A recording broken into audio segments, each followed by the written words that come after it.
Hello, I'm Pamela Mason. I'm Senior Lecturer on Education and Faculty Co-Chair of the Literacy and Languages Concentration here at the Harvard Graduate School of Education. Welcome to Education Now. Today we are going to discuss successful literacy development for children and teens. As you probably know, the latest data from the nation's report card were released in January. The results from the National Assessment of Educational Progress showed fourth and eighth graders with average reading scores lower than they were before the pandemic. The declines came despite initiatives in many states to pass laws, implement new policies, and mandate literacy curriculum related to the science of reading. We have an expert panel with us today to help us understand how to improve literacy outcomes. And don't forget, we want to hear your questions. You can submit those during our conversation using the Q&A feature located at the bottom of the Zoom screen. You can also access closed captioning there.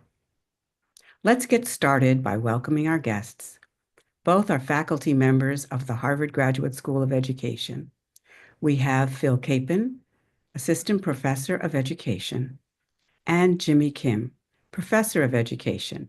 Jimmy also leads the Reads Lab. Unfortunately, Noli Lasso is not able to join us as planned for this conversation. Welcome, everyone. Jimmy, let's start with you. There's been some confusion about the science of reading.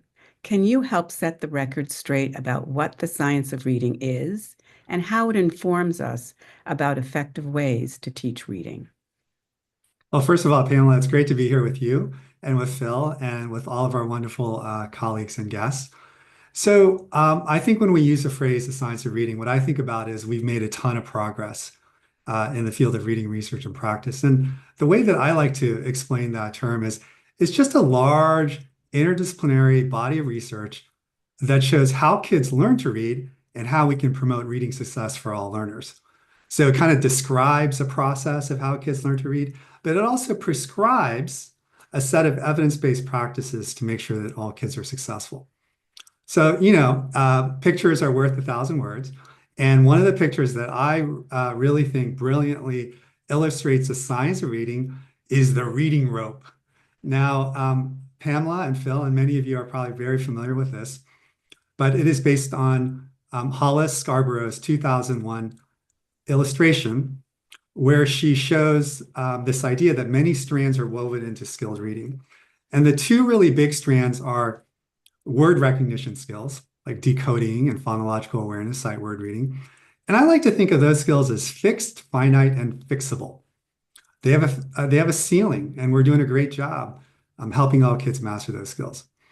But the other part of the rope is what we call language comprehension. So that's things like background knowledge and vocabulary and syntax, verbal reasoning. And those are not fixed, finite, and easily fixable because they don't have a ceiling. They're constantly growing. But the beauty of this picture is that both of those strands of the rope have to be interwoven to produce reading skill and competence, particularly in comprehension. And I love it. I think it's brilliant and beautiful. And here's the thing, Pamela and Phil. If you go to any state website right now, go to North Carolina, Colorado, Arizona, and you look up their science of reading page, you will see the reading rope. But we still have work to do. Because let me ask you all a question. What are ropes for? Ropes are for climbing structures. And the thing is, we know how to help kids climb easy structures. For example, we know how to help kids read familiar narrative texts. Texts like, "The ants ate the chips at the picnic." There's a lot of phonetically decodable words there. There's only a 1-2 syllable word, picnic, and there's vowel teams. But we can do that really well. But where we are struggling is helping kids use that rope to climb very tall and very difficult structures. And you know what those structures are, my friends? What my amazing colleague Pamela Mason just described, NAEP scores. Because do you know what we ask kids to read on the NAEP? We do not ask them to read the ants ate the chips at the picnic, but we asked them to read about the US Constitution. We asked them to read about the human body system. We asked them to understand what metamorphosis is. And that is what we have to do next as we think about making progress in the science of reading. Thank you, Jimmy. That image of a rope and using it to climb is not one that I had thought of. And it really is a vivid image of the development of literacy, skills, competencies, as well as motivation. So when it comes to that learning to read, reading to learn, some people say, Charles said it was, a dichotomy. Other people feel, I think now that it's more of a continuum, that as our youth are learning to read, they're also reading to learn along the way. So, can you explain a little bit more about those range of skills and competencies as we move through those developmental phases? Yeah, and let me be really brief here because I'm on this webinar because I really want to hear from Phil and Pamela and not Jimmy Kim. So Jean Shaw wrote this wonderful book. Jean Shaw, of course, is a favorite colleague of ours here at Harvard Graduate School of Education. She was an icon and Pamela's advisor and a giant in the field of literacy. And she wrote this book called Stages of Reading Development. And what she said is, in kindergarten, kids learn about the form and function of print. So you can do a lot of whole language practices where you're trying to help them understand the form and function of print. And in first grade, you got to teach them to decode. And then in second grade, you got to help them become fluent and unglue from text, is what she said. Because in third grade, they have to make the transition from learning to read to reading to learn. Now, there are many different ways to think about this, but I will quote two other friends of ours who are scholars in the field of reading, Nell Duke and David Pearson, who are amazing scholars. And they make the argument that that phrase is a description of development, not a prescription for instruction.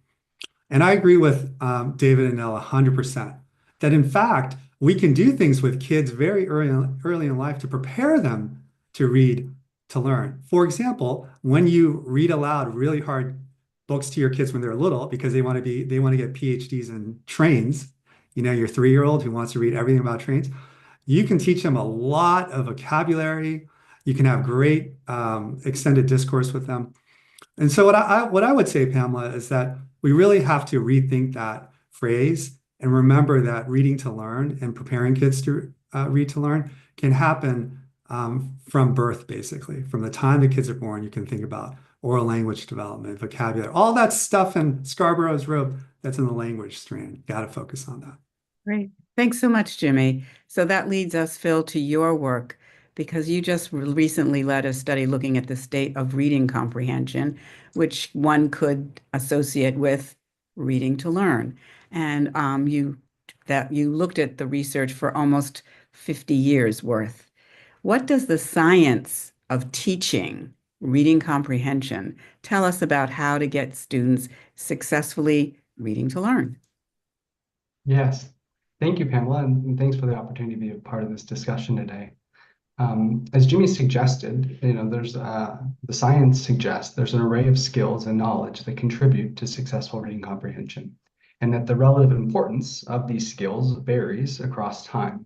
And so, if you're thinking in the early grades, I think Jimmy's example is right on. You're often reading more constrained texts. And there's a really strong scientific consensus about the importance of teaching students to map letters on sounds and to use that knowledge to read words. And I think, as Jimmy mentioned as well, we're seeing a significant push around early reading in the United States. And that's to provide explicit instruction that maybe not every student needs to be able to read, but many students require explicit instruction to be successful in early reading. However, early reading instruction and being able to read words is necessary but insufficient in reading with understanding. And so when you're thinking about reading for understanding, you have to think about the coordination of a lot of different skills. There's vocabulary and background knowledge are critical components to grasping the content within a text. You can think about cognitive processes that are at play. So such as you're reading, we want to evaluate our own understanding. And when things don't make sense, we want to fix up our misunderstandings. And so, those are a couple of the skills that students have to coordinate go beyond reading words on the page. And so when you think about, those are the factors that are involved in reading comprehension. So how do we support that? And so we know maybe a little bit less about the best ways to teach reading comprehension as we do word reading. And word reading is a more constrained skill, I think, as Jimmy pointed out. But we have developed a lot of knowledge about reading comprehension. And one valuable source of knowledge is the Department of Education's What Works Clearinghouse. So they publish practice guides that are excellent for educators. And in those practice guides, there's several of them that are focused on reading and with particular attention to reading for understanding. And there's some themes that emerge and across these practice guides. And I think one of the key themes is that it's critical to build students' word and world knowledge. And so just as, it's very obvious, right, to us that if you can't read the words off the page, you're not going to understand what you read. It should also be just as obvious if you don't understand what the words mean, the individual words, you're very unlikely to be able to understand the text. Similarly, background knowledge, and I think Jimmy's going to talk more about his work in this area, which is really at the forefront of the important work around interventions that drive background knowledge and general knowledge. Background knowledge is critical to reading comprehension. And for older readers, the evidence is pretty clear that vocabulary and background knowledge are the strongest predictors of reading comprehension. Another critical recommendation that you see in these practice guides is that it's important to engage students in active and purposeful reading with complex grade level texts. And so for many students, this is providing them with relevant and engaging text-based activities. I have an 8-year-old at home and she enjoys reading, and I don't have to do too much. I have to give her a good book and I have to, maybe prompt her to think about some things, and she's off and running. Of course, when we think about the science of reading, we need to interpret it in relation to the students that we're serving, right? And so for students with reading difficulties, they may not have those same active processes at play. They may not have the same metacognitive processes that allow them to check for understanding and fix up understandings. And so for those students, it may be helpful to engage them in some strategic practice. I think another key recommendation that comes out of practice guides for supporting reading comprehension is to engage students in collaborative learning opportunities that facilitate discussion. So, I think if we want students to get better at reading and understanding text, it's critical that teachers take a step back and allow students the opportunity to engage successfully in reading difficult texts and to make meaning together. So I think those are some of the ways in which we can support reading comprehension. Thank you, Phil. Yes, but we have a lot of work done already around kind of the science of reading comprehension and in the rope, and thank you for making that connection with the rope.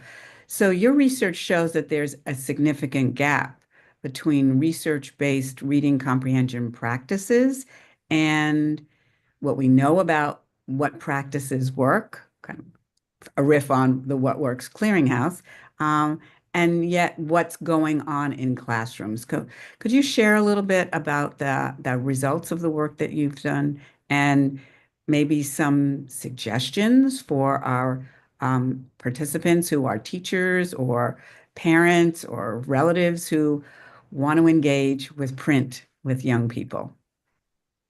Yes.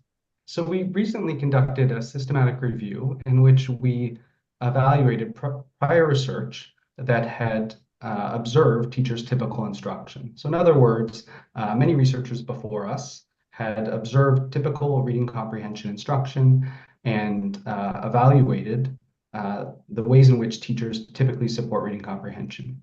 And we looked at that research over the last 40 some odd years to determine what does typical practice look like and how it might have changed over time. And we're really inspired by a paper by Dolores Durkin, which was published a long time ago, in which she observed teachers in English language arts and in social studies classrooms in grades 3 through 6.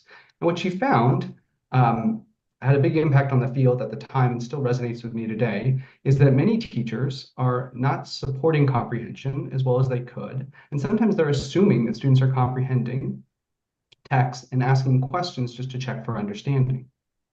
And so, what does this look like in practice?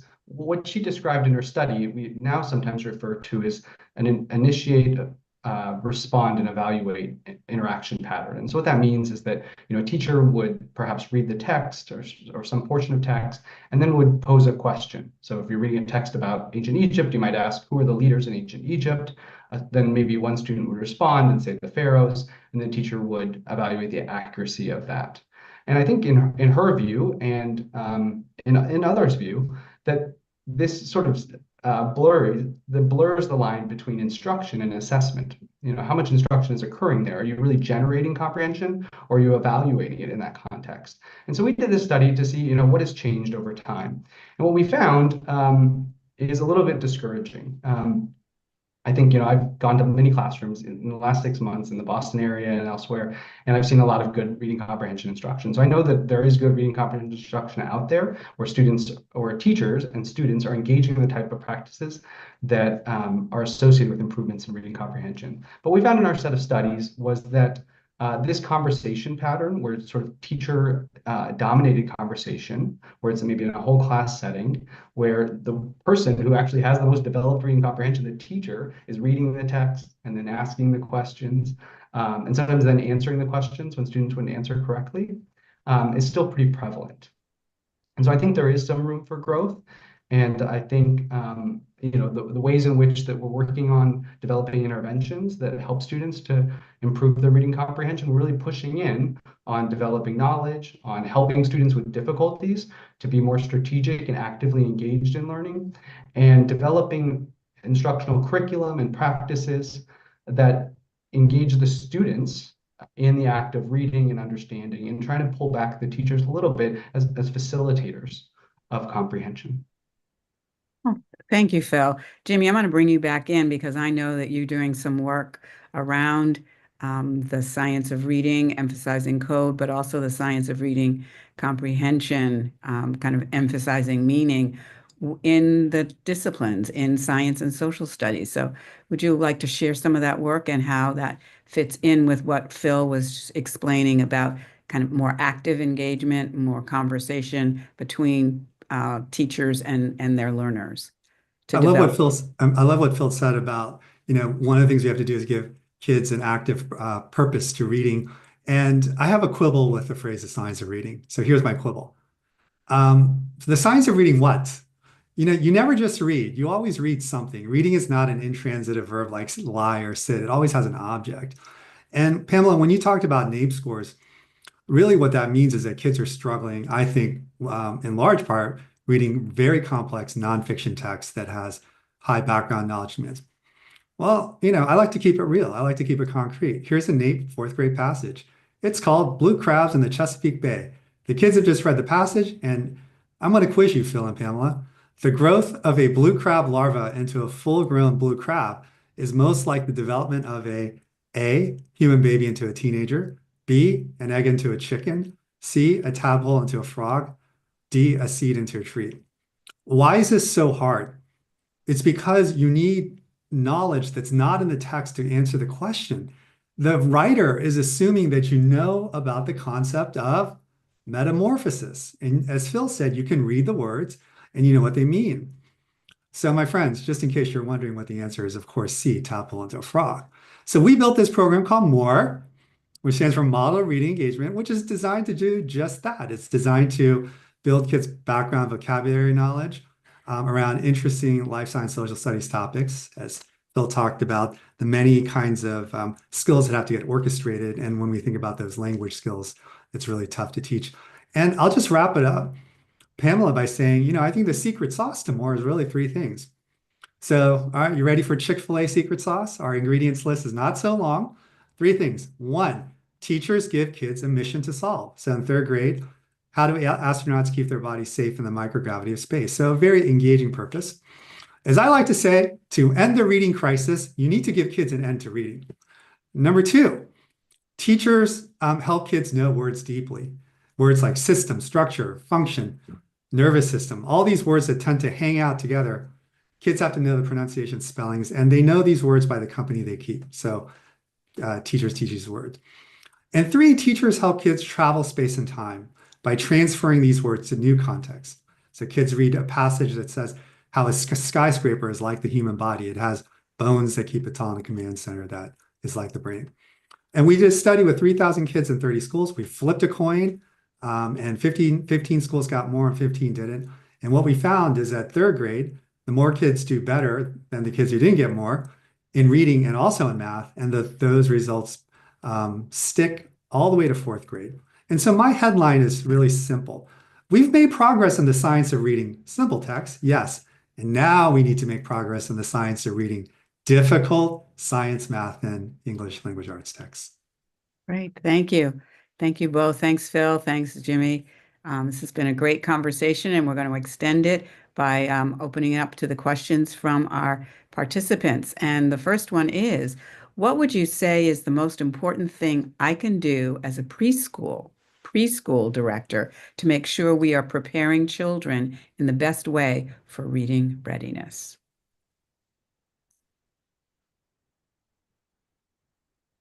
Phil, you want to take Sure. that? Yeah, I think in the preschool age, we really want to be focusing on language development. So we know that oral language is foundational to reading development. And so, in preschool, you can be thinking about developing students' language through, rich opportunities to do read alouds at home or at school. And that's where you're engaging them in interesting vocabulary and ideas, and providing students opportunities to talk, right? And we want to elaborate on their responses and give them more opportunities to engage in meaningful talk. And so I think, language would be a critical skill that we'd want to develop. And I think some of the code-based skills, is not as developmentally appropriate to be working on letters and sounds in pre-K. I think we can wait a little bit on that.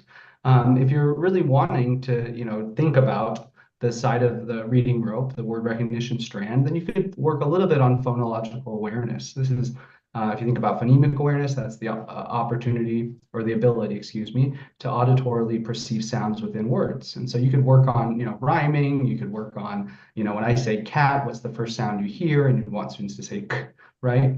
But more than anything, I would really push in on building students' language and building it through lots of opportunities to discuss and learn vocabulary. Great, thank you so much.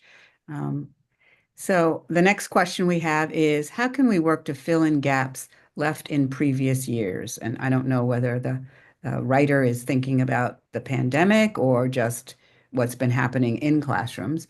My sixth graders are way behind where they should be in vocabulary development and reading comprehension because they spent lower primary online. For context, I work in Mexico. These students are native Spanish speakers, so it is an so it is in an ESL program. So we have sixth graders, elementary, a lot of elementary online, English language learners. I think that's yeah, you've worked in your work with multilingual learners.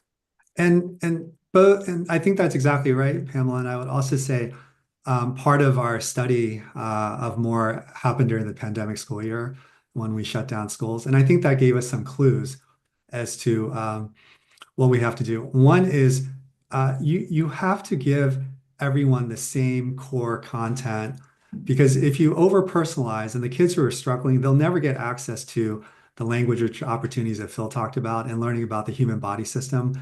And I'm a big believer in high dosage tutoring for the kids who are struggling, but you still have to make sure you give them the core content, the access to rich knowledge and the disciplines, and be relentless about that. At the same time, what we learned during the pandemic is we also use technology to personalize activities for kids. So I love what Phil said about, phonemic awareness things. If you move the C out of cat, what sound do you get? So what we did is we personalized and created different games to help kids laugh and love playing with language. We call this meta-linguistic skills. And it turns out that some kids really just still needed to master the 7 decodability patterns, consonant, vowel, consonants, all the way to diphthongs.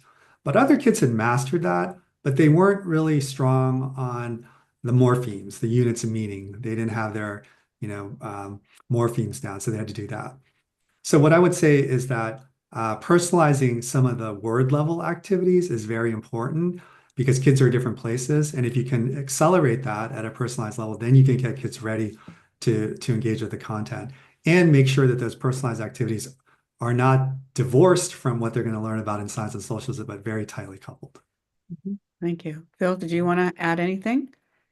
Just wanted to underscore the important point that Jimmy made, I think, related to when we're providing supports to students that are showing some difficulties, we want to supplement, not supplant, the rigorous grade level expectations and opportunities to engage with complex academic texts. And so for this teacher, there's a lot of students in the United States as well who have difficulties with word reading. There's a recent poll of third through eighth grade teachers, and I think 40% of teachers reported that their students have difficulties with word reading ability. And so, like Jimmy said, providing high dosage tutoring and supplementing instruction to help students that may have some gaps in their learning, I think is necessary. But we still need to maintain the opportunities to engage with rich, complex text because ultimately building vocabulary and background knowledge are going to be critical to reading development. Thank you. Thank you. And in Mexico, with speaking Spanish, it's an orthography where most letters just have one sound, and then students are learning English where it's just a hodgepodge. Now, it's not really a hodgepodge, but so many letters with 26 letters and 44 sounds. So you do the math. Our next question is, how do you think cell phones and electronic devices have impacted reading, even for very young children? Well, I think I'm just going to echo what the American Pediatric Association would say for very young children, not a good idea to give them cell phones. And one thing that I'll mention is that the dominant narrative you hear is that COVID really wreaked havoc on kids' reading scores. That's actually not true. In fact, Pamela just told you at the very beginning that US reading scores were declining before COVID. It turns out when you look at 15-year-olds reading scores on PISA, which is an international assessment, reading scores started declining like 2010. Well, do you know what happened in 2008? Cell phones. So correlation does not equal causation, but it's very clear that reading scores decline precipitously after cell phones. And the other thing that you see in the NAEP data is we ask kids, did you read for fun yesterday? The percentage of children who are reading for fun outside of school is dropping precipitously in the United States among fourth and eighth graders. And so I think, Pamela and Phil, one of the things that we do have to think about too is what is happening outside the school walls and how can we promote reading and literacy engagement and do better than the cell phones, basically. Okay. All right. Well, we want to thank everyone for being in part of this discussion. Phil, Jimmy, it's always fun to kind of sit around and talk literacy with my friends and colleagues. And I know that our participants have gained a lot of good information and some good takeaways of things that they can do as teachers, as directors of programs, as family members. And so we want to thank everyone here for joining us. All attendees will receive an email with links to the news story containing the key takeaways and links to the video and resources discussed during this episode. Thank you so much for joining us, and we look forward to you engaging with young people around literacy and enjoying the love of words and the love of reading.